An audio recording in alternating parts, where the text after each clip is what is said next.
সম্মানিত দ্বীনী মুসলিম ভাই ও বোন, প্রশংসা আল্লাহর জন্য, শান্তি অবতীর্ণ হোক আল্লাহর রাসূলের উপর সাল্লাল্লাহু আলাইহি ওয়াসাল্লাম।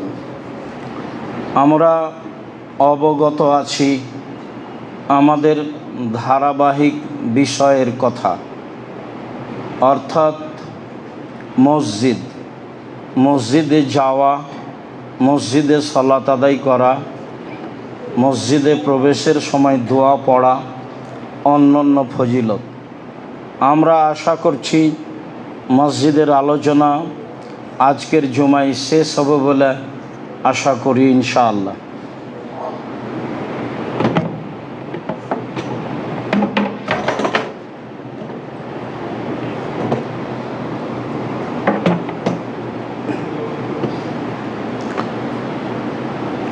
আল্লাহ তাআলা বলেন, ওয়ানাল মাসাজিদা লিল্লাহ, পৃথিবীর মানুষ মনে রেখো, নিশ্চয় মসজিদ সমূহ আল্লাহর ঘর। তোমরা আল্লাহর ঘরে অন্য কারো ইবাদত করো না। মানুষ মানুষের ইবাদত করে, এটা আজকে নতুন নয়, আগে থেকেই করে আসছে। মানুষ জিনকে মানুষকে আল্লাহর স্থানে সম্মান দিয়ে কথা ও কর্ম বাস্তবায়ন করে থাকে, যা আল্লাহকে খাটো করা হয় বলে আমরা একাধিক দিন অবগত হয়েছি। এ ব্যাপারে আবু সাঈদ খুদরি রাদিয়াল্লাহু তাআলা আনহু বলেন, রাসূল সাল্লাল্লাহু আলাইহি সাল্লাম বলেছেন, আল আরদু কুল্লুহা মসজিদ, সারা পৃথিবী সম্পূর্ণই মসজিদ। সারা পৃথিবীর সব জায়গাতেই সালাত আদায় করা যায়, ইল্লাল মাকবারা ওয়াল হাম্মাম, তবে কবরস্থানে যায় না এবং গোসলখানায় যায় না। কোনো কারণে নিরুপায় কেউ, সেটা ভিন্ন কথা। তবে রাসূল সাল্লাল্লাহু আলাইহি সাল্লাম সারা পৃথিবীকে মসজিদ বলে ঘোষণা দেন। অবশ্যই মানুষ মসজিদে সালাত আদায় করবে, এ কথাই ঠিক।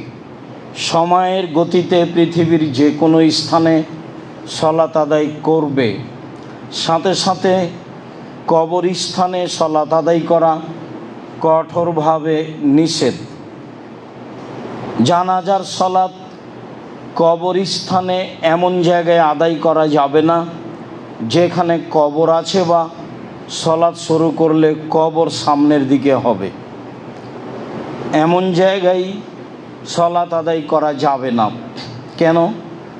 জাবের রাদিয়াল্লাহু তাআলা আনহু বলেন, আল্লাহর নবী বলেছেন, লা তুসাল্লু আলাল কবুরে, পৃথিবীর মানুষ তোমরা কবরের উপরে সালাত আদায় করো না।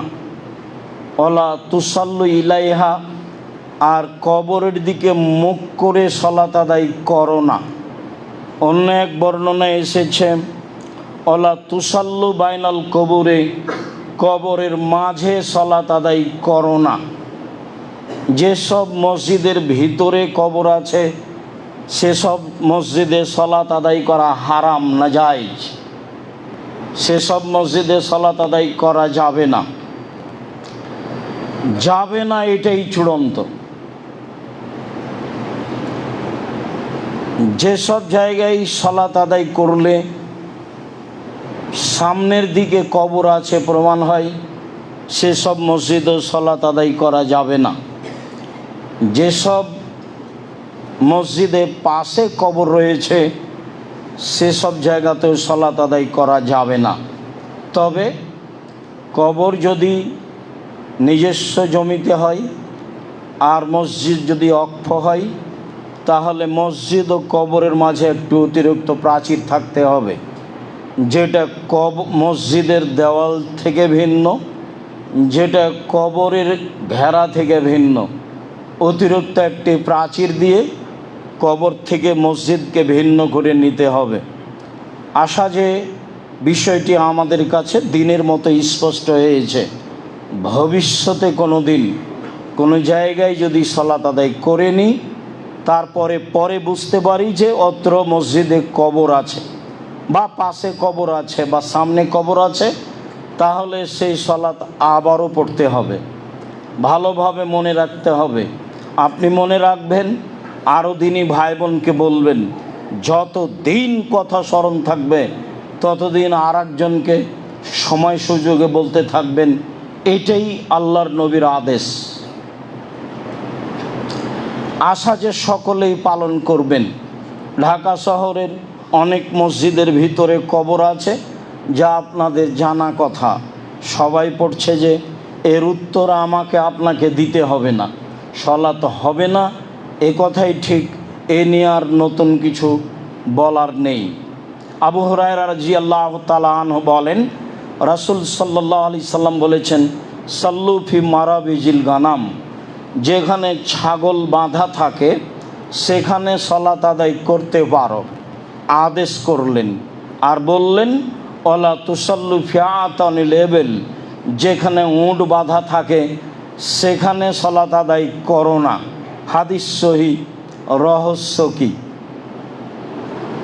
রহস্য হলো এই যে উট হলো ভয়াবহ প্রাণী। আপনি সেখানে সালাত আদায় করবেন, বিষয়টি আপনার জন্য নিরাপদ নয়। সেই জন্য থাকলো আর একটি কথা, যে ছাগল বাঁধা জায়গায় সালাত আদায় করব আদেশ করলেন, তো ছাগলের পেশাবের ব্যাপার আছে যে, তো সেটা পূর্বের কথা আবারও মনে রাখা ভালো হয়। আসলে আমি কাপড় গাভীর পেশাবে ভিজিয়ে সালাত আদায় করতে বলিনি, তা ছিল একটা পরিস্থিতি। চাঁপাইনবাবগঞ্জের পল্লী এলাকায় বক্তব্য দিচ্ছিলাম। মহিলারা সাধারণত বাড়ির পিছন দিকে সমতল জমিতে পেশাব করতে বসে, পানি ছিটে এসে গায়ে কাপড়ে লাগে। এই কাপড়ে সালাত হবে না, কেননা মানুষের পেশাব ভয়াবহ। মানুষের পেশাবের কারণেই কবরের শাস্তি হয়, এ কথা আল্লাহর নবী বলেন। পক্ষান্তরে হালাল পশু প্রাণীর পেশাবের কথাটা বলা হয়েছিল এইভাবে, যা মৌলিক উদ্দেশ্য ছিল না। একাধিক হাদিস রয়েছে যে আল্লাহর নবী ওই লোকগুলোকে বললেন, যাও তোমরা সাদা কারুঁট যেখানে বাঁধা আছে ওখানে যাও, ওখানে থাকো, উটের দুধ খাও, পেশাব খাও। তা ছিল ওরানা ওকাইল গোত্রের লোকেরা। ওদের মদিনার আবহাওয়া অনুকূলে হয়নি, পেট ফুলে গেছিল। তখন তিনি তাদেরকে উটের পেশাব খেতে বলেছিলেন আর দুধ খেতে বলেছিলেন, যাতে তারা ভালো হয়ে গেছিল। অবশ্যই অপবিত্র হলে পৃথিবীর এত বড় মানুষ খেতে বলতেন না। হাদিস বুখারী মুসলিম। বিবেচনার সুযোগ মানুষের নেই, সুযোগ বিবেচনা করতে হবে না, দাম নেই, যা আছে তাই। যেখানে এরকম ভাবা যায় সেখানে ভাবতে হবে, এখানে নয়। তারপরে তিনি বললেন, ছাগল বাঁধার জায়গায় সালাত আদায় করো। তার মানে ছাগলের পেশাব যদি থাকে, সেই জায়গা যদি শুষ্ক হয়ে যায়, সালাত আদায়ের উপযুক্ত হয়, তাহলে ওই পেশাবের কারণে আপনার সালাতের কোনো সমস্যা নেই। তিনি আদেশ করলেন, ছাগল বাঁধা জায়গায় সালাত আদায় করো। তিনি বললেন, উট বাঁধা জায়গায় সালাত আদায় করো না। তা ছিল সতর্কবাণী। উট ভয়াবহ প্রাণী।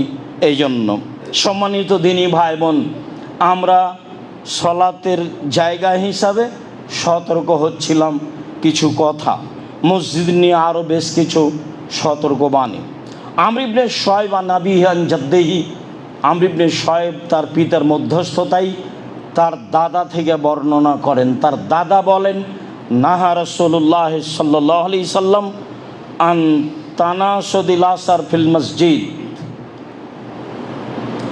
ওয়া ইয়াবিয়া ওয়া ইয়াশতারিয়া ফিহি, মসজিদে কবিতা গাওয়া নিষেধ। নিতান্তই যদি কবিতায় কোনো কল্যাণমূলক কথা থাকে তাহলে মসজিদে বলা যাবে। তাছাড়া যাতে কোনো কোরআন হাদিসের কথা নেই এমনি গান গাজাল বা কবিতা এইসব কিছু মসজিদে পড়া যাবে না, আল্লাহ রাসূল নিষেধ করলেন। তিনি বললেন মসজিদে ক্রয় বিক্রয় করা যাবে না। তিনি বললেন মসজিদে এমন একটি জায়গা ইউতাহাল্লাকান নাসে ইয়াউমাল জুমআ কাবলা সলাতে, সলাতের পূর্বে মসজিদে গোল হয়ে বসা যাবে না, পরবর্তীতে কোনো কিছুর কারণে বসা যেতে পারে। সলাতের পূর্বেই খুতবা চলাকালীন বা সলাত চলাকালীন গোল হয়ে মানুষ 5 জন 7 জন বসে কথা বলবে, এমন কর্মকে রাসূল সাল্লাল্লাহু আলাইহি ওয়াসাল্লাম নিষেধ করেন।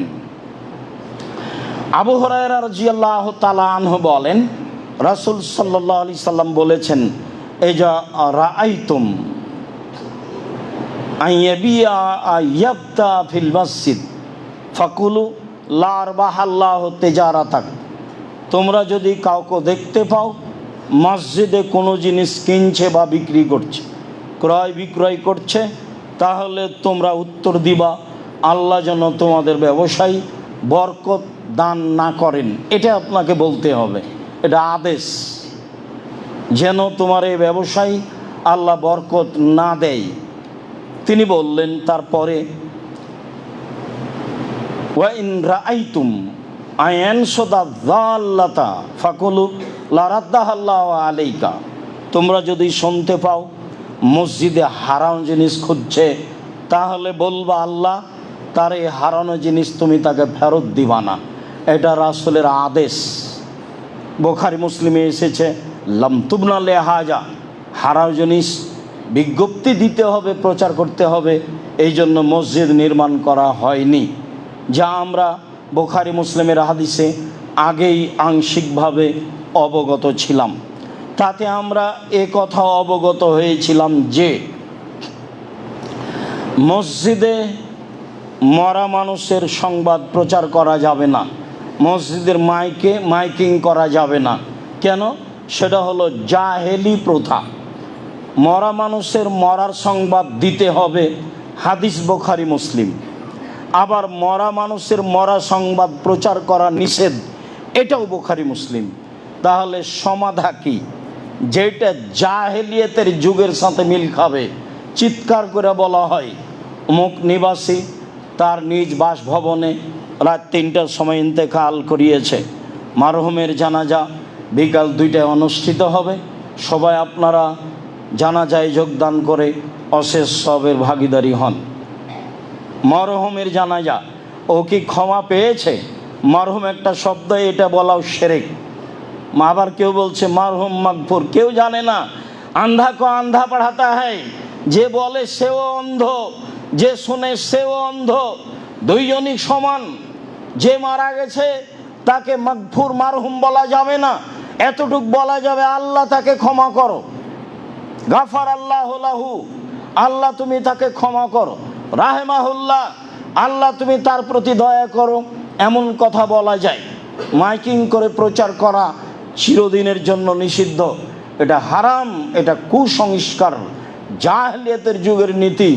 সারা দুনিয়ার মানুষ যদি তার মরার মাইকিং করে তবুও তা বৈধ হবে না, তো অবশ্যই হারাম, তো অবশ্যই নিষিদ্ধ।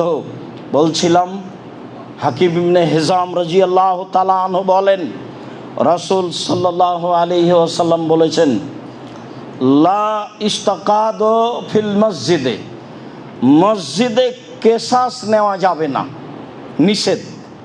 কেসাস ভালোভাবেই বুঝি, আমি আপনার ছেলেকে, আপনার ভাইকে, আপনাকে হত্যা করেছি, আপনি আমাকে হত্যা করে নেবেন, এর নাম কেসাস। এটা আল্লাহ বলেছেন কেসাস নিতে হবে। কেউ মাফ করে দেয় সেটা ভিন্ন কথা। বারবার একটা কথা ধাক্কা খাচ্ছে এই পর্যন্ত বলতেই, ইতিমধ্যে কয়েকবার মাথায় ধাক্কা খেলো। বলে রাখি সম্মানিত দিনী ভাই বোন, দুনিয়াতে 3টা পাপ আছে যাতে মানুষকে হত্যা করতে হয়, তবে 2টা পাপে বাঁচার পথ আছে, একটা পাপে বাঁচার পথ নেই। 3টা পাপের কারণে মানুষকে হত্যা করতে হয়। 1, কেসাস, আপনি যদি আমাকে হত্যা করেন, আমার বাপ মা ছেলে মেয়ে আপনাকে হত্যা করে নেবে, এ কথাই ঠিক। তবে আমার বাপ মা যদি মাফ করে দেয়, ঠিক আছে, আপনাকে কেসাসের জন্য ফাঁসির মঞ্চে নিয়ে আসা হয়েছে, ফাঁস গলায় দেওয়া হয়েছে, আমাদের পক্ষ থেকে বলা হচ্ছে মাফ করলাম, তাহলে ফাঁসির মঞ্চ থেকে নামিয়ে নিতে হবে, ফাঁসি হবে না, মাফ হয়ে গেছে। 2, কেউ যদি মোরতাদ হয়ে যায়, বলে আমি ইসলাম ধর্ম ত্যাগ করলাম, বলে গাভীর দুধ হারাম, বলে মদ হালাল, এইরকম যদি বলে, তাহলে তাকে হত্যা করতে হবে। তারও বাঁচার পথ আছে, তাকেও ফাঁসির মঞ্চে নিয়ে যাওয়া হয়েছে।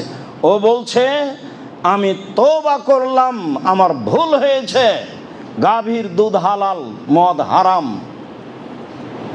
স্বীকৃতি দিলে তাকে ফাঁসির মঞ্চ থেকে নামিয়ে দিতে হবে, তার ফাঁসি হবে না। বিবাহ করার পরে যদি কেউ জেনা করে, তাহলেও তাকে হত্যা করতে হবে, তাকে বাঁচানোর পৃথিবীতে কোনো পথঘাট নেই। যেটা এখন স্বাভাবিক পাপ, যেটা ঘরে ঘরে হচ্ছে, যেটা কোনো বড় জটিল ব্যাপার নয়, এত বড় জটিল ব্যাপার, তাকে বাঁচানোর পৃথিবীতে কোনো পথই নেই। তাকে যদি বাঁচাতে হয়, তাহলে মুহাম্মদ সাল্লাল্লাহু আলাইহি সাল্লামকে আবার দুনিয়াতে আসতে হবে, এসে বলতে হবে পৃথিবীর মানুষ, আমি মুহাম্মদ ঘোষণা দিচ্ছি, বিবাহ করার পরে যদি কেউ জেনায় লিপ্ত হয়, তাহলে তাকে হত্যা করতে হবে না।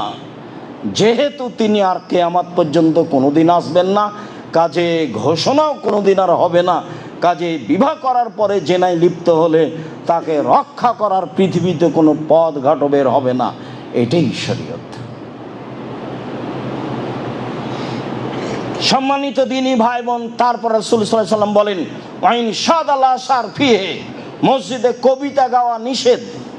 তারপরে তিনি বললেন অন্তুকামাল হুদুদ ফিহে, মসজিদে শাস্তি, নির্ধারিত শাস্তি লাগানো নিষেধ।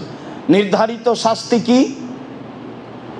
চুরি করেছে হাত কেটে দিতে হবে, এটা নির্ধারিত শাস্তি। অপবাদ লাগিয়েছে 80 লাঠি পিটাতে হবে, এটা নির্ধারিত শাস্তি। অবিবাহিত অবস্থায় জেনা করেছে 100 লাঠি পিটাতে হবে, এটা নির্ধারিত শাস্তি। যেগুলো শরীয়তে নির্ধারিত শাস্তি রয়েছে, সেগুলো মসজিদে বাস্তবায়ন করা যাবে না।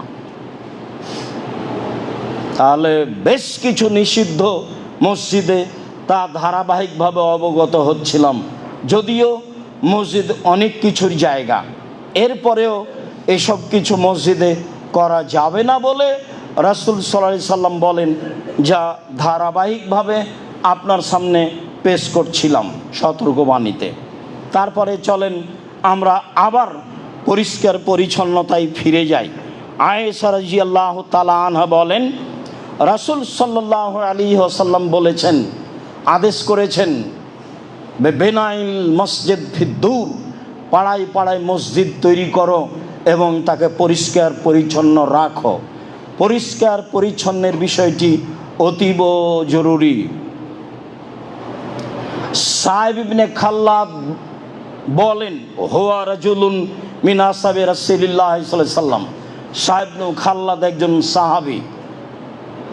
কালা ইন্না রাজুলান আম্মান নাসা, তিনি একটা লোককে দেখলেন জনগণের এমামতি করছে। ফাবাসাকা ফিল কিবলা, সে এমামতি করাকালীন সামনের দিকে থুথু ফেলে দিল। এই অবস্থা আল্লাহর নবী দেখলেন।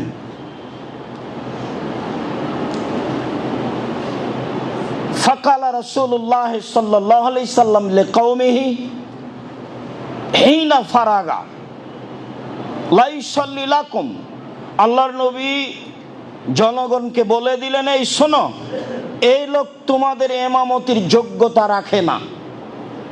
শোনো তোমরা, এই লোক তোমাদের এমামতির যোগ্যতা রাখে না।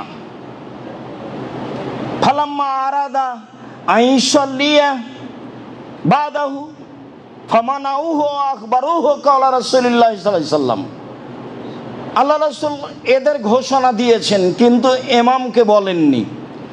এখন ইমাম না জানা অবস্থায় ইমামতি করার জন্য গেছে, তখন জনগণ বলল আল্লাহর নবী আপনাকে আমাদের ইমামতি করতে নিষেধ করেছেন। ফাযাকারা যালিকা লিন-নবী সাল্লাল্লাহু আলাইহি সাল্লাম, ইমাম সাহেব বিষয়টি আল্লাহ রাসূলের সামনে পেশ করলেন। তাতে আল্লাহ রাসূল বললেন, নাম, হ্যাঁ, আমি তোমার ইমামতি নিষেধ করেছি। বর্ণনাকারী বলছেন, আমি মনে করছি আন্নাহু কালা ইন্নাকা আযাইতাল্লাহ রাসূলাহু, আরে তুমি কি ইমামতি করবা? তুমি আল্লাহকে কষ্ট দিয়েছ, তুমি তার রাসূলকে কষ্ট দিয়েছ, সামনের দিকে থুথু ফেলো মানে? আল্লাহর নবী এই পর্যন্ত বলেছেন তাকে, আরে তুমি কি ইমামতি করবা? তুমি সামনের দিকে থুথু ফেলে আল্লাহকে কষ্ট দিয়েছ, আল্লাহর রাসূলকে কষ্ট দিয়েছ। এরকম কাজ আল্লাহকে কষ্ট দেওয়া যায়? এ কথা আল্লাহর নবী বলছেন, জি। মানুষ যদি যুগকে গালি দেয় তাহলে আল্লাহকে কষ্ট দেওয়া হয়। যদি মানুষ আর একজনকে আল্লাহর জায়গায় বসিয়ে দেয় তাহলে আল্লাহকে কষ্ট দেওয়া হয়। এই কথা আল্লাহ রাসূল বলেছেন, ইয়াসুব্বুনি ইবনু আদম ও ইয়াসুব্বুদ দাহারা, ইবনু আদম, আদমের ছেলে মেয়ে আমাকে কষ্ট দেয়, ওরা যুগকে গালি দেয়। ওয়ানা দাহারো, আমি নিজেই হচ্ছে যুগ। উকাল্লেবুল লাইলা ওয়ান নাহারা, আমার আদেশে যুগ চলে। কেন তারা বলবে যুগ খারাপ? বলতে পারে যুগের লোকেরা খারাপ। তারা কেন বলবে যুগ জামানা খারাপ? এ কথা কেন বলবে? যুগ জামানা তো আমি নিজেই, আমার আদেশে যুগ জামানা চলে। যুগ জামানা খারাপ মানে আমি খারাপ, আমার আদেশ খারাপ। বলতে হবে যুগ জামানায় বসবাস করে যারা তারাই খারাপ। এই কথা রাসূল সাল্লাল্লাহু আলাইহি সাল্লাম বললেন। আনাস রাদিয়াল্লাহু তাআলা আনহু বলেন, রাসূলুল্লাহ সাল্লাল্লাহু আলাইহি সাল্লাম নকাতা ফিল মসজিদ ফাশাক্কা যালিকা আলাইহি। একদা আল্লাহর নবী মসজিদে দেখলেন শিকান বা ময়লা পড়ে আছে, এটা তার কাছে খুব ভারী মনে হলো। ফাশাক্কা আলাইহি, এটা তিনি খুব ভারী মনে করলেন। সুম্মা কামা, তারপরে তিনি দাঁড়ালেন। ফাহাক্কাহু বিয়াদিহি, নিজ হাতে ময়লা পরিষ্কার করলেন। আল্লাহ নবী নিজেও মসজিদ পরিষ্কার করেছেন, নিজ হাতে মসজিদ পরিষ্কার করলেন। লোকের অভাব ছিল না। আবু হুরায়রা আছেই, পেট ভাত্তা মাওলানা, মসজিদে পেট চাপা দিয়ে পড়ে আছে। মানুষেরা তার গায়ে পা দিয়ে চলে যায়, তারা তার দাম দেয় না। 24 ঘন্টা অপেক্ষা আছেন আল্লাহর নবী কখন কি বলবেন এটা শোনার জন্য। আল্লাহ রাসূল নিজে হাতে পরিষ্কার করলেন। তারপরে বললেন, অন্নার রাজুল ফাসাল্লা, মানুষ সালাত আদায় করে, ফাইন্না মাইনাজি রাব্বাহু, যখনই সালাত আদায় করে তখন সে চুপে চুপে আল্লাহর সাথে কথা বলে।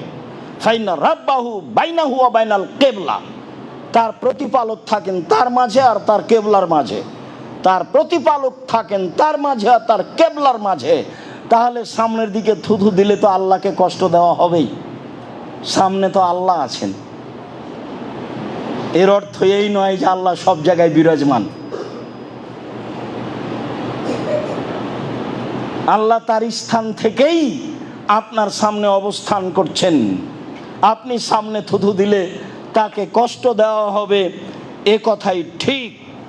তিনি বললেন, ফালাইয়াবসুকান্না আহাদুকুম কিবলাতা কিবলাতিহি কিবলা কিবলাতিহি, অবশ্যই তোমাদের কোনো ব্যক্তি যেন সামনের দিকে থুথু না ফেলে। ফালিয়াবসুকান ইয়াসারিহি, প্রয়োজন হলে বামে ফেলবে। আও তাহাতা কাদামিহি, প্রয়োজন হলে পায়ের নিচে ফেলবে। সুম্মা আখাজা রিদাহু তারাফা রিদাইহি, তারপর তিনি তার চাদরের এক পাশ ধরলেন।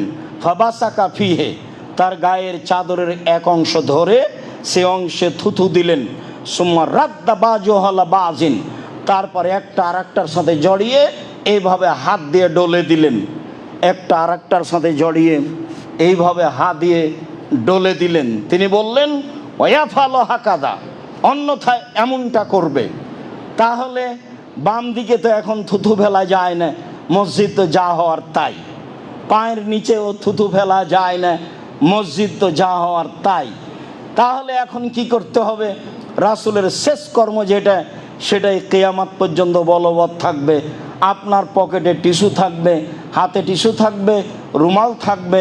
রাসূল সাল্লাল্লাহু আলাইহি সাল্লাম দেখালেন যে রুমালে থুথু দিয়ে দিলেন, দিয়ে এটা হাত দিয়ে ডলে দিলেন। আপাতত রুমালটাকে এভাবে ডলে দিয়ে অথবা টিস্যুটাকে ডলে দিয়ে নিজের জায়গা মতো রাখবেন, এই কথা আল্লাহ রাসূল বললেন এবং নিজে দেখালেন। কিয়ামত পর্যন্ত মসজিদ পরিষ্কার রাখতে হবে, তার একটা সুন্দর নিয়ম দিলেন মুহাম্মদ সাল্লাল্লাহু আলাইহি সাল্লাম। উমামা বাহেলি রাদিয়াল্লাহু তাআলা আনহু বলেন, রাসূল সাল্লাল্লাহু আলাইহি সাল্লাম বলেছেন, ওরে জাত আলাইয়া আমালা উম্মতি হাসানুহা সাইয়্যুহা, আমার উম্মতের সব পাপ সব নেকি আমার সামনে পেশ করা হলো। সবচেয়ে যেটা ভালো নেকি, সেটা রাস্তা থেকে কষ্টদায়ক জিনিস সরিয়ে দেওয়ার নেকি। রাস্তাঘাট বন্ধ করা চিরদিনের জন্য নিষিদ্ধ, হরতাল কিয়ামত পর্যন্ত হারাম। রাস্তাঘাট বন্ধ, কোনো এমপি মন্ত্রীর জন্য রাস্তাঘাট বন্ধ রাখা কিয়ামত পর্যন্ত নিষেধ। খুব ভালোভাবে মনে রাখবেন, একাধিক হাদিস, দুই একটা নয়। আর যেখানে রাস্তার গন্ডগোল হবে সেটাও হবে ডবল, এটাও তার আদেশ। রাস্তার গন্ডগোল হলেই তা ডবল হবে। তাহলে সেই কালে মরুভূমির মানুষ, আরে সবই রাস্তা, সারা পৃথিবী বিরান পড়ে আছে আজও। যান ১৫০০ বছর পরে গিয়ে দেখেন সারা পৃথিবী ফাঁকা, গোটা দেশ ফাঁকা, ঘন্টার ঘন্টা গাড়ি চলে, কোনো বাড়ি ঘর নেই। রাস্তার সমস্যা তো আমাদের দেশে, ঘনবস্তি। মনে হচ্ছে যে তিনি আমাদের দেশে, আমাদের বাড়ি, আমাদের এলাকা দেখেছেন, দেখে এরকম আদেশ করছেন, ভাবে মনে হচ্ছে। সম্মানিত দিনী ভাই বোন, তিনি বললেন, আমার কাছে সবচেয়ে যেটা খারাপ পাপ পেশ করা হলো, সেটা হলো মসজিদে ময়লা পড়ে আছে, তা পরিষ্কার করা হলো না। এই পাপ আমার কাছে সবচেয়ে খারাপ। পরিষ্কারের বিষয়টি খুব ভালোভাবে যারা আপনারা মসজিদের তদারকি করেন, দেখাশোনা করেন, সভাপতি হিসাবে, মুতাওয়াল্লি হিসাবে, সেক্রেটারি হিসাবে, মসজিদে ঢোকার সাথেই আপনি বারান্দা থেকে দেখা শুরু করবেন মসজিদের অবস্থা কি, ঝকঝকে হয়ে আছে কিনা, পরিষ্কার ঠিক আছে কিনা, মাদুর ঠিক মতো আছে কিনা, সব কিছু সাজানো গোছানো কিনা, সব আপনাকে তদন্ত করতে হবে। এর নাম দায়িত্বশীল। সম্মানিত দিনী ভাই বোন, মসজিদে ঢুকলে দুয়ার কয়েকটি পদ্ধতি। ওসাইদ রাদিয়াল্লাহু তাআলা আনহু বলেন, আল্লাহ নবী বলেছেন, এজা দাখালা আহাদুকুমুল মসজিদা ফালিয়াকুল আল্লাহুম্মা আফতাহ লি আবওয়াবা রাহমাতিক। এটা তিনি আদেশ করলেন, কেউ যদি মসজিদে ঢোকে তাহলে সে যেন বলে, আল্লাহুম্মা আফতাহ লি আবওয়াবা রাহমাতিক, তোমার রহমতের দরজা আমার জন্য খুলে দাও। ওই যা খারাজা মিনহু, আর যখন বের হবে ফালিয়াকুল, সে জন্য বলে, আল্লাহ নবী আদেশ করলেন, আল্লাহুম্মা ইন্নী আসআলুকা মিন ফাজলিক, আমি তোমার অনুগ্রহ চাচ্ছি। ব্যবসা বাণিজ্য, দোকান খুলছি, টাকা পয়সা বেশি করে দাও, দোকানে লস হয় না যেন। সালাতে এসেছিলাম, দরজা রহমতের খুলতে বলেছি, আর এখন যাচ্ছি, বলছি ফাজল দিয়ে দাও, দোকান খোলার সাথে সাথে যেন মানুষজন আসে, বিক্রি হয় যেন বেশি। মনে একটু ভাববেন, ও তো ফাজল, ও তো এইভাবে বুঝেননি, কোনোদিন খেয়াল করেননি। মানে এখন তো চলে যাচ্ছি, ফাজল যাচ্ছি। ফাজল কি? ব্যবসা বাণিজ্য, টাকা পয়সা, জমি জায়গা, গরু ছাগল, আহাল পরিবার, যার নাম সম্পদ তার নাম ফাজল। মসজিদ থেকে বের হয়েছে, এখন সে ফাজল অনুগ্রহ করব, খুঁজবো, তল্লাশি চালাবো, কোথায় আছে তার ফাজল অনুগ্রহ। বহুবার বলেছি বসে থেকে খাবেন না, ছেলের উপার্জন খাবেন, এটা যেন মাথায় না আসে। যতদিন কাজ করে খেতে পারবেন ততদিন কাজ করে খাবেন, এ কথাই ঠিক। নিজ হাতে উপার্জন করে খেতে শিখুন, সবচেয়ে উত্তম খাদ্য। দাউদ আলাইহিস সালাম নিজ হাতে উপার্জন করে খেতেন, আল্লাহ রাসূল তার অনেক প্রশংসা করেছেন। বলছিলাম, আব্দুল্লাহ ইবনে আমর ইবনে আস রাদিয়াল্লাহু তাআলা আনহু বলেন, কানান নবী সাল্লাল্লাহু আলাইহি সাল্লাম এজা দাখালা ইয়াকুলু, আল্লাহর নবী মসজিদে ঢুকলে বলতেন, এবার তার নিজ কর্ম, তিনি বলতেন, আউযু বিল্লাহিল আযীম ওয়া বিওয়াজহিহিল কারীম ওয়া সুলতানিহিল কাদীম মিনাশ শাইতানির রাজীম। মহান আল্লাহর কাছে আশ্রয় চাচ্ছি, মহান আল্লাহর সম্মানিত মুখের মাধ্যমে আশ্রয় চাচ্ছি, ক্ষমতাধর সত্তার রাজত্বের মাধ্যমে আশ্রয় চাচ্ছি বিতাড়িত শয়তান হতে। এইটুকু বললেই শয়তান তখন বলে, ফাকাত বারিয়া মিন্নি সায়রাল ইয়াউমে, ও বেঁচে গেছে আমার থেকে সারা দিনের জন্য, ও বেঁচে গেছে আমার থেকে সারা দিনের জন্য, সারা দিন আমি তার ক্ষতি করতে পারবো না। আল্লাহর নবী ঢুকলে এই কথা বলতেন। আগেরটা হলো আদেশ, আল্লাহ রাসূল আদেশ করেন, এবার তিনি নিজে বলছেন, আউযু বিল্লাহিল আযীম ওয়া বিওয়াজহিহিল কারীম ওয়া সুলতানিহিল কাদীম মিনাশ শাইতানির রাজীম। দুয়ার বইটা পড়বেন, দিন রাত বলছি, যাওয়ার সময় বইগুলো নিয়ে যাবেন। আপনি আসল সদস্য, আপনি জামিয়া সালাফের 1 নম্বর সদস্য। আপনার সাথে আমার কত আন্তরিকতা তা আপনাকে আমি বুঝাতে পারি না। মানুষের কোটি কোটি টাকার যত দাম আছে, আপনার 10 টাকার আমার কাছে তার চেয়ে অনেক বেশি দাম আছে। দেশের সবচেয়ে বৃহৎ প্রতিষ্ঠান চলে আপনার 10 টাকার মাধ্যমে, অবাক হতে হয়। যার কারণে মাঝে মধ্যে শুকরিয়া আদায় করে সিজদা করি। মাসে 40 লাখ টাকা লাগে জামিয়া সালাফে বেতন। যখন তখন আরবি মেহমান অবস্থান করেন। এই যে কালকে গেলেন 3 জন আরবি মেহমান, লক্ষ লক্ষ টাকা তাদের পিছনে খরচ আছে। মদিনার খুব বড় বড় বিদ্বান কয়েকজন, তার মধ্যে একজন আসছেন 12 তারিখে। অনেক পয়সা খরচের ব্যাপার আছে। জামিয়া সালাফে এইগুলোকে ভারী মনে করে না। আল্লাহর বিশেষ রহমত, 519 জন ইয়াতীম অসহায় মানুষ আছে।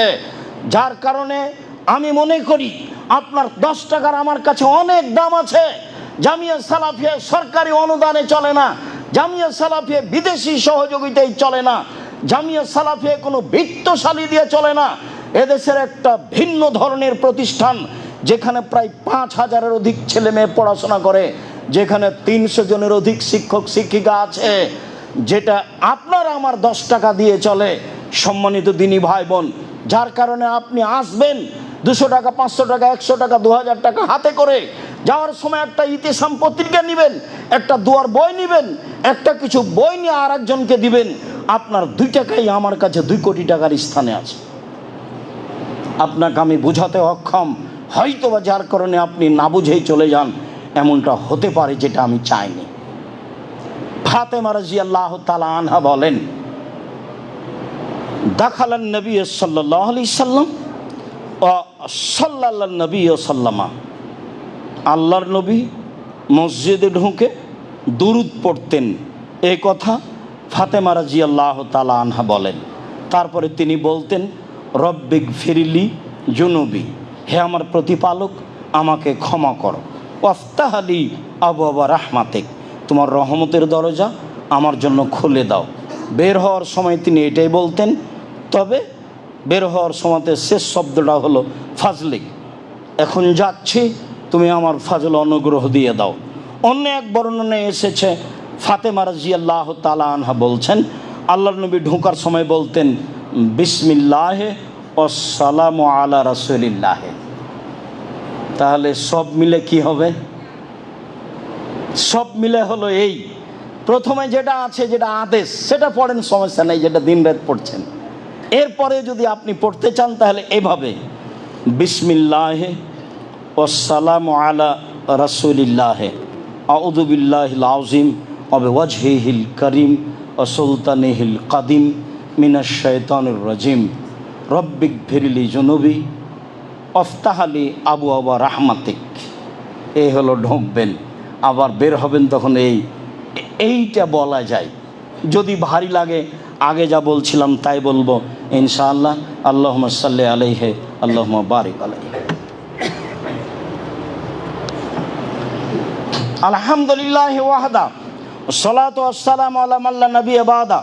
বুরায়দা রাদিয়াল্লাহু তাআলা আনহু বলেন, রাসূল সাল্লাল্লাহু আলাইহি সাল্লাম বলেছেন, বাশশিরিল মুসাইনা ফিদ-দুলাম ইলাল মাসাজিদ।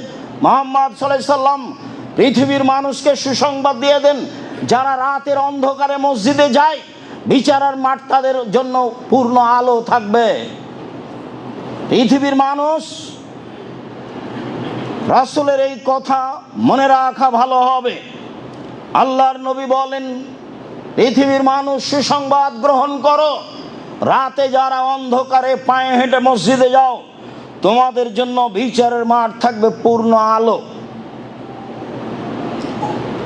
আবু হুরায়রা রাদিয়াল্লাহু তাআলা আনহু বলেন, আমি রাসূল সাল্লাল্লাহু আলাইহি সাল্লামকে বলতে শুনেছি, এজা যা মসজিদে হাজা, কেউ যদি আমার এই মসজিদে নববীতে আসে, লা ইয়াতিহি ইল্লা লিখাইরিন, আসে কল্যাণের জন্য, ইউআল্লিমুহু আও ইয়াতাআল্লামুহু, কিছু কথা শিখে না হয় শিখায়, কিছু কথা শিখে কোরআন হাদিস না হয় শিখে, হুয়া বেমানজিলাতিল মুজাহিদ ফি সাবিলিল্লাহ, আল্লাহর পথে জিহাদ করলে যে নেকি হয়, মসজিদে এসে একটি হাদিস একটি আয়াত শিখলে বা শিখালে সে নেকি হয়।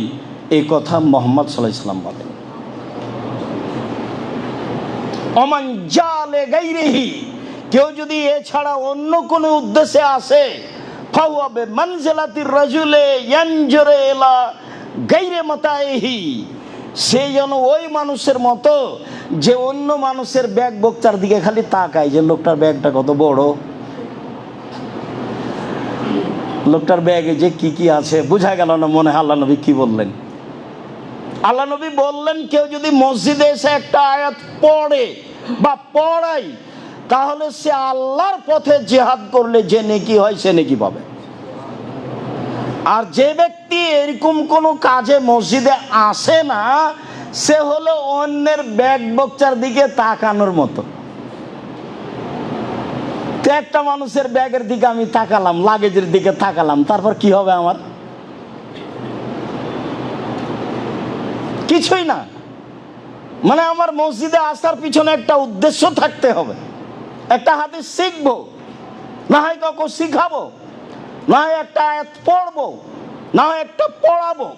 উকবা ইবনে আমির রাদিয়াল্লাহু তাআলা আনহু বলেন, খারাজা রাসূলুল্লাহ সাল্লাল্লাহু আলাইহি ওয়াসাল্লাম ফি আহলি সুফফা, একদা আল্লাহর নবী বাড়ি থেকে বের হলেন, আমরা মসজিদের সুফফাদের, আহলুস সুফফাদের সাথে বসেছিলাম, যাদের লজিং ছিল না, যাদের কাপড় চোপড় পরার মতো ছিল না, এদের সামনে বসে আছি। আল্লাহ রাসূল বললেন, এসেই আইয়ুহব্বা আহাদুকুম আইয়াকদুয়া ইলা বাথানা বিল আকিক ফায়াতি বিনাকাতাইন কাওমাইন বেগাইরে ইসমিন আল্লাহ কাতি রাহিমিন। সঙ্গী সাথী শোনো, কেউ যদি বাথা বাজারে যায়, কেউ যদি কথার কথা ঢাকা কাওরান বাজারে যায়, গিয়ে দুইটা উট পায়, মোটা তাজা, এমনিতে চুরিও নয়, আঘাত করেও নয়, ডাকাতি করে নেই, এমনিতেই পাই, তাহলে সে যাবে কি? সেদিকে এটা ভালোবাসে? তো সাহাবীগণ বলছেন, আল্লাহ রাসূল কুল্লুনা নুহিব্বু যালিকা, সবাই ভালোবাসি, সবাই ভালোবাসি, কে না চায় না? এরকম ভাবে যদি পাওয়া যায় তাহলে তো বিশাল ব্যাপার, ও তো ৩-৪ লাখ টাকা দাম লাগবে। হ্যাঁ, খুব ভালোবাসি। তখন আল্লাহ রাসূল বলছেন, আফালা ইয়াকদু আহাদুকুম ইলাল মসজিদ, তোমাদের কেউ মসজিদে যেতে পারে না, ফায়াকরাউ আয়াতাইনে, মসজিদে গিয়ে দুটা আয়াত পড়বে, খায়রান মিন নাকাতাইনে, দুইটি আয়াত, দুইটা দামি লাল উটের চেয়ে বেশি, 3 আয়াত 3টা লাল দামি উটের চেয়ে বেশি, 4 আয়াত 4টা লাল দামি উটের চেয়ে বেশি, যত আয়াত পড়বে তত উটের চেয়ে বেশি। হাদিস বুখারী মুসলিম। কি বিচার করবেন? মসজিদে গিয়ে সালামের পরে দুইটা হলো আয়াত পড়ার চেষ্টা করবেন। যদি কোরআন মাজিদ না থাকে 2 রাকাত পড়ে বসে বসে ইখলাস ফালাক নাস পড়বেন। সালামের পরে বসে থাকবেন, দুটা আয়াত কোরআন মাজিদ পড়বেন। আমাদের দেশের লোক কোরআন কম পড়ে, হজ করতে গেলে পড়ে, শুধু খালি ওর ঠগার পাতা, ও খালি হুজুর খালি ঠগিয়ে দিয়ে ঝগে, এখানে কোরআন মাজিদ পড়ে না। তো কাবা ঘরে গিয়ে হজ করতে গিয়ে কোরআন মাজিদ পড়ে, তো কোরআন মাজিদ পড়লে অক্ষর প্রতি 10 নেকি হবে, কাবা ঘরে হেলান দিয়েও পড়লে হবে, জঙ্গলে পড়লেও হবে, 10-10ই থাকবে। তফ করলে হবে, সালাত আদায় 2 রাকাত করলে হবে, বলে কে? সবাই তো বেদাতি, সবাই প্রায় মুশরিক, কে কাকে বলবে? তখন এরা কোরআন মাজিদ ধরেছে ওখানে গিয়ে, আর বাকিগুলো বলছে চলো মদিনায় গিয়ে 40 ওয়াক্ত। এই হলো হজ। এরা কোরআন আর ওরা হলো মদিনায় গিয়ে 40 শক্ত, এই নিয়ে হজ। টাকাটা এবারে 16 আনাই লস, এখানি লস হয়ে গেছে ঢাকা হাজি ক্যাম্পে। আমি বুঝাতে অক্ষম। সম্মানিত দিনী ভাই বোন, রাসূল সাল্লাল্লাহু আলাইহি সাল্লাম এভাবে বললেন, মসজিদে কোরআন মাজিদ পড়তে অভ্যাসী হই। আলোচনার শেষে চলে আসলাম। আবু হুরায়রা রাদিয়াল্লাহু তাআলা আনহু বলেন, রাসূল সাল্লাল্লাহু আলাইহি সাল্লাম বলেছেন, মান নাফাসাল মুমিনিন কুরবাতান মিন কুরাবিদ দুনিয়া নাফাসাল্লাহু আনহু কুরবাতান মিন কুরাবি ইয়াউমিল কিয়ামা। কেউ যদি কোনো মানুষকে, দুনিয়াতে বিপদগ্রস্ত মানুষকে যদি উদ্ধার করে, তাহলে আল্লাহ তাকে বিচারের মাঠে উদ্ধার করবেন। এ ওয়াদা আল্লাহর নবী করেছেন। তিনি বলেছেন, ওমা ইয়াসসারা আন মুমিনিন ইয়াসসারাল্লাহু আলাইহি ফিদ দুনিয়া ওয়াল আখিরা। বিপদগ্রস্ত মানুষের প্রতি যদি কেউ সহযোগিতা করে, টাকা পয়সা দিয়ে, সুপারিশ করে, তাহলে আল্লাহ তার সাহায্য করবেন ইহকালে ও পরকালে। তিনি বলেন, মান সাতারা মুসলিমান সাতারাহুল্লাহু ফিদ দুনিয়া ওয়াল আখিরা। কেউ যদি মুসলমান পুরুষ নারীর দোষকে ঢেকে রাখে, তাহলে আল্লাহ বিচারের মাঠে এবং ইহকালে তার সব দোষ ঢেকে রাখবেন, কাউকে বলবেন না, কাউকে জানতে দিবেন না। তাই তো আমি বলি, ওই সাংবাদিক আসলেই বলি যে আপনার রুজির কোনো পথ নাই দুনিয়াতে, এই পথ আপনি বাছাই করেছেন। সাংবাদিক সাহেব, আপনার রুজির আর দুনিয়াতে আল্লাহ পথ দেয়নি। আপনার কাজই তো হচ্ছে মানুষের দোষ ত্রুটি উদ্ঘাটন করার লেখা। কেমনে রুজি হালাল হতে পারে? কাজটাই হারাম। সঠিক তথ্য হলেও যেই তথ্য মানুষের মান সম্মানের ব্যাপার, সেই তথ্য প্রকাশ করা কঠিনভাবে নিষেধ। রাসূল সাল্লাল্লাহু আলাইহি ওয়াসাল্লাম এটাই বলেছেন। তিনি বলেছেন, আল্লাহু ফিনাল বিমাকান আল আব্দু ফিনা আখিহি। অতক্ষণ পর্যন্ত আল্লাহ মানুষের সাহায্যে থাকে যতক্ষণ পর্যন্ত মানুষ মানুষের সাহায্যে থাকে। মানুষের উপকারে থাকবেন, কোনো সময় ক্ষতিতে থাকবেন না। যা করেছে করেছে, সব মাপ। যা বলেছে বলেছে, সব মাপ। জীবনে প্রতিশোধ নেবেন না। বহুদিন বলেছি, প্রতিশোধের পাতা ছিঁড়ে দিবেন। যতদিন পর্যন্ত আপনি মানুষের সাহায্যে থাকবেন, ততদিন পর্যন্ত আল্লাহ আপনার সাহায্যে থাকবে। এই কথা মুহাম্মদ সাল্লাল্লাহু আলাইহি ওয়াসাল্লাম বলেন। তিনি বলেন, ওমান সালাকা তারিকান ইয়াতলুবু ফিহি ইলমান সাহালাল্লাহু বিহি তারিকান ইলাল জান্নাহ। কেউ যদি বিদ্যা অর্জনের জন্য বের হয়ে যায়, তাহলে সে জান্নাতে যাবেই। তিনি বলেন, ওমাজতামা কওমুন ফি বাইতিন মিন বুয়ুতিল্লাহ ইয়াতলুনা কিতাবাল্লাহ ইয়াতাদারাসুনাহু বাইনাহুম ইল্লা নাযারাত আলাইহিমুস সাকিনাহ। কেউ যদি মসজিদে বসে বসে কোরআন তেলাওয়াত করে, মসজিদে বসে বসে তাফসির নিয়ে আলোচনা করে, কোরআন তেলাওয়াত করে, ফাজাইলে আমল নয়। বুখারীর দার্স হতে হবে, সঠিক কোরআনের তাফসির হতে হবে। মিথ্যা কথা জাতির সামনে পেশ করবেন, জবাব দিতে হবে। পৃথিবীর মানুষ শুনে রেখো, কেউ যদি আমার একটা কথা জানে, সে যেন অন্যকে বলে। পৃথিবীর মানুষ শুনে রেখো, বনি ইসরায়েলের কাহিনী বলে কোনো দোষ নেই।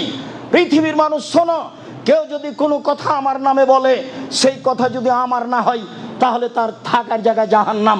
জুব্বা যত বড় হোক, আলখাল্লা যত বড় হোক, পাগড়ি যত বড় হোক, হুজুর যেটা বলেছেন সেই মুখের কথা যদি রাসূলের না হয়, তাহলে তাকে জাহান্নাম যেতে হবে। এটাই চূড়ান্ত হাদিস, বুখারী মুসলিম। সম্মানিত দিনী ভাই বোন, মসজিদে বসে কোরআন তেলাওয়াত হবে, আলোচনা হবে, বুখারীর দার্স হবে, তাহলে এই জায়গাটুকুকে ফেরেশতা ঘিরে নেবেন। আল্লাহ এইটুকু দয়া রহমত দিয়ে ঘিরে নেবেন। আর যারা পড়বে তাদের ব্যাপারে গৌরব করবেন জিবরাইল, মেকাইল সবার সাথে। দেখো, এদেরকে সৃষ্টি করতে নিষেধ করেছিলে, দেখো না কেমন তারা দার্স্তাদরিসের কাজ করে, আমার চর্চা করে, আমাকে চিনা জানার হিসাব করে। এদের তুমি নিষেধ করেছিলে সৃষ্টি করতে। এরপরে বলছেন শেষ বাক্য, মান বাত্তাবিহি আমালুহু লাম ইসরাবিহি নাসাবুহু। যদি কারো কর্ম কাউকে পিছা হটিয়ে দেয়, তার বংশ মর্যাদা তাকে আগে বাড়াতে পারবে না। চৌধুরী নাম দিয়ে আপনি বিচারের মাঠে লাভ করতে পারবেন না। প্রধান দিয়ে আপনি বিচারের মাঠে লাভ করতে পারবেন না।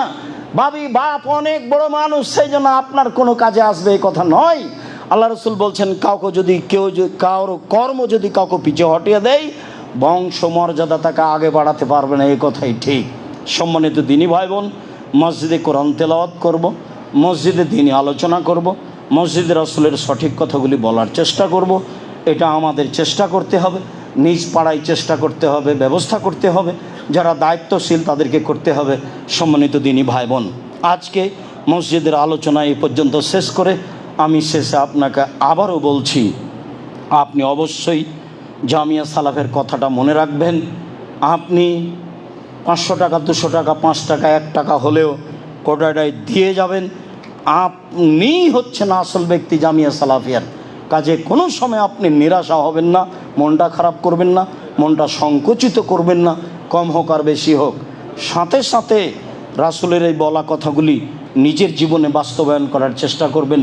আল্লাহ আমাদের যারা মারা গেছে, তুমি তাদের কবরের শাস্তি মাফ করো।